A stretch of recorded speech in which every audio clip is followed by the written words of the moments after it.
Icons, the legends of hip-hop.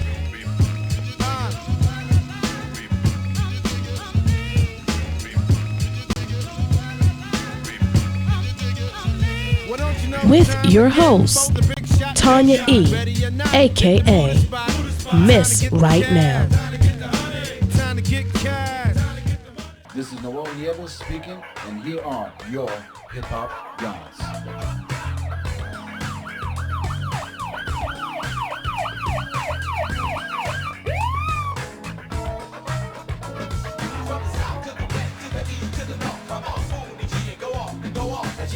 Y'all, free, y'all, to the beach, y'all. So you need y'all. Cause I was beating down the street, then I pushed my rank because I see the fine girl, baby, she ain't shit. Then I beat my home and she turned the hand. To the young lady, this is what I said. I said, baby, come on over to my car and tell me your name so I can know your heart and just give me your number, address, and all. I might wanna see you, I might wanna call.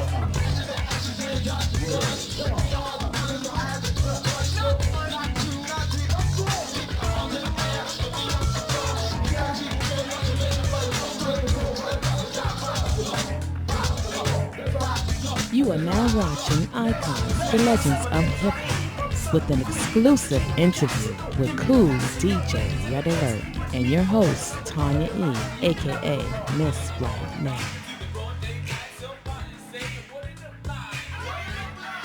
Now, I was just sitting here at the bar. No. I was standing here at my table, and I came across an icon.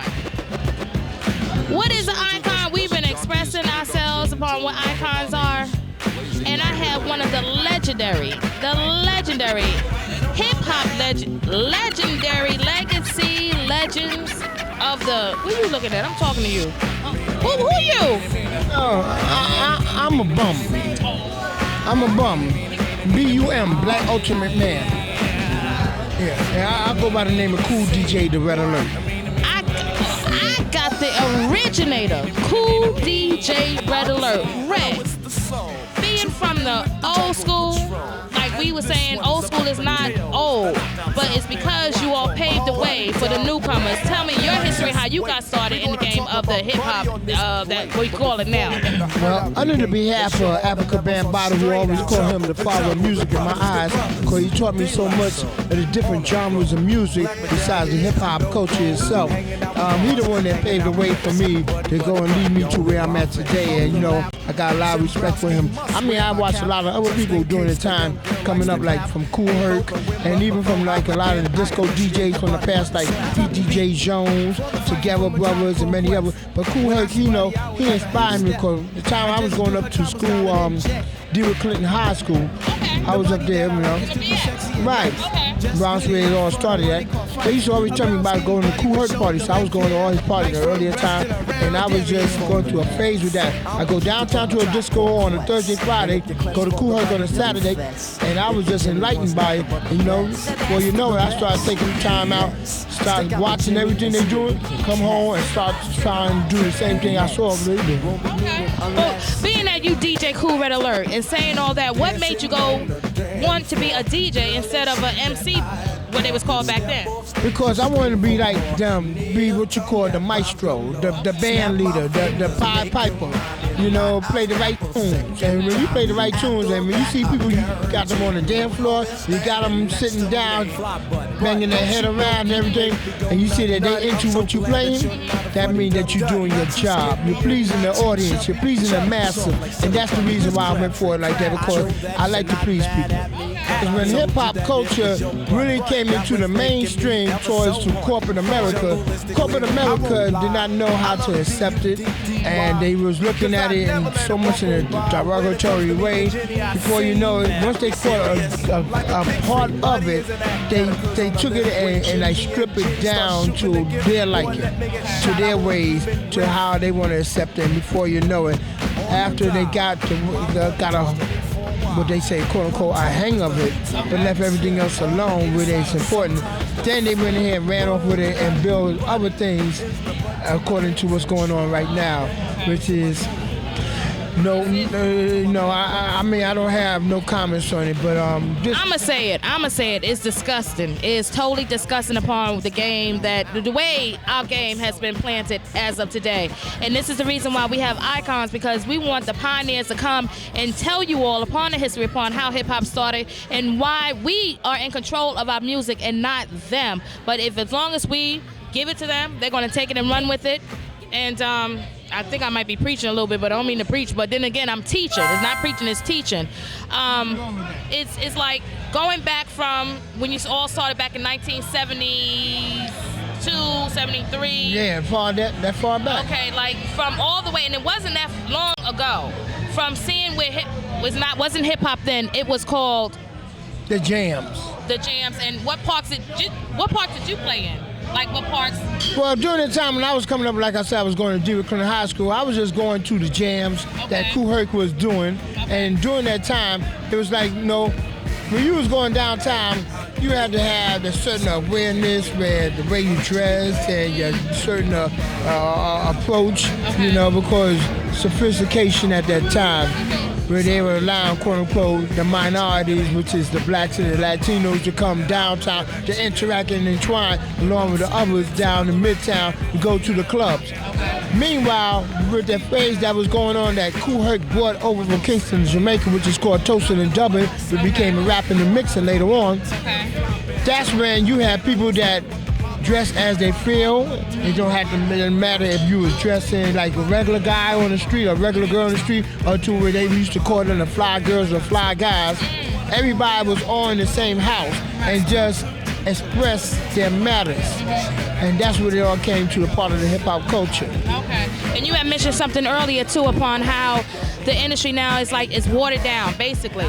It's like you go to a record label and you think that you have the baddest joint that sound good, but once you get to that label, they like you, they're going to water down your products. Am I right or wrong? Yes, because what happened, usually when a trend starts, and you may come in there with something innovative, they may want you to be like that trend that's going on right now. Right. And that's the sad part, because you can't show your innovation upon itself. Right. And it's sad that there's a lot of talented young guys out there and young ladies and groups, but you know what?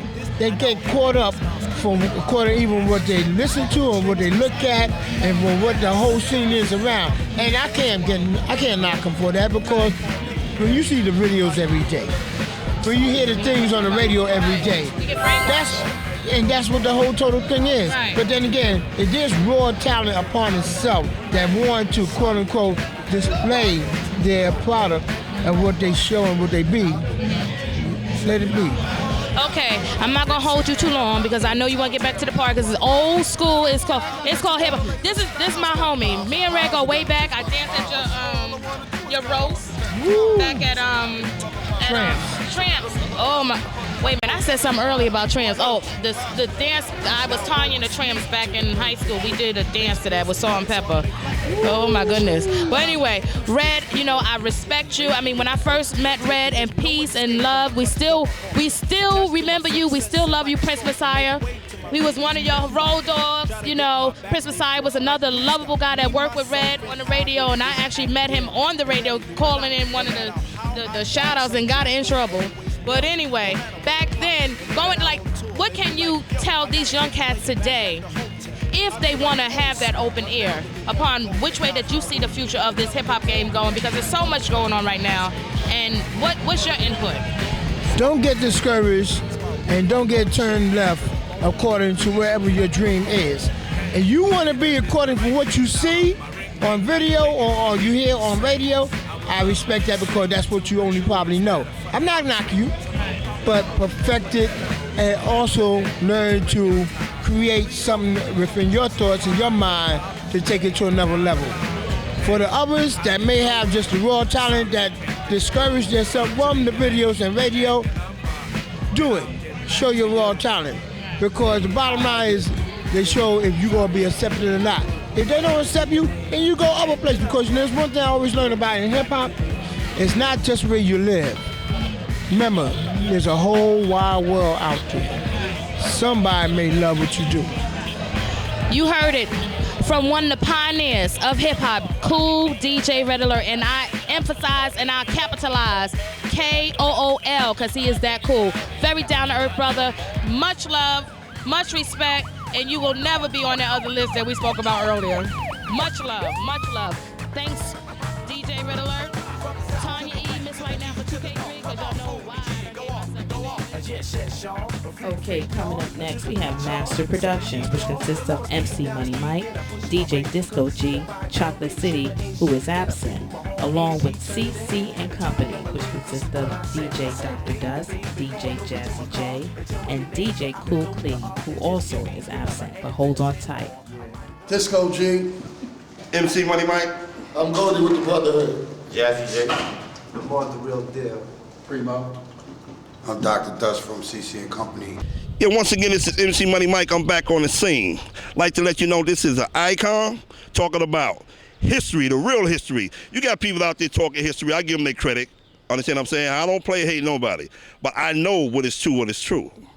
Understand what I'm saying? Like I said, I started on this block. I'm bringing it right back where I started from. Talking about the old school. We could go to the new school. But right now, this is the history. Like history of the beats. When we used to come out there, play the music in the park, they used to have the fights, flip over your tables, flip over your turntables. I call them play haters. My name is Disco G, government name Gerald Weeks, social work supervisor, MPS, Master of Professional Studies. Look at here, Disco G. We going on the history. Now he done told us where he got a job at, ladies. Don't even be trying to come over here right now.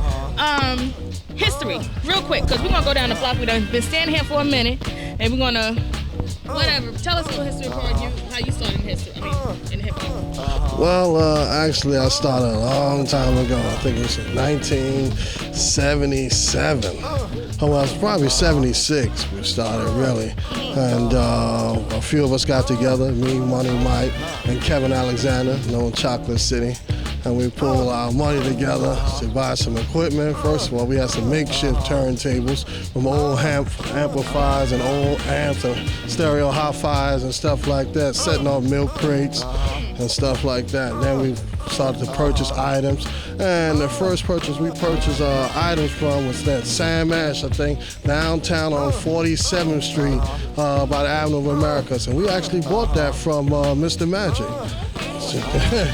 Yeah, just before he started on the radio. All right, y'all. It's Tonya E, a.k.a. Miss Right Now. We are now at 40 Park. We're still on 140th Street between Willis and Brook. This is one of the places where MC Money Mike and Disco G was doing their thing in the park, right? That was that called? That's how it was called before? In the park, yeah, jamming in the park. Okay. And y'all said just, what was y'all doing? I mean, where actually did you all start, like, set up? Like, set up against the fence right there.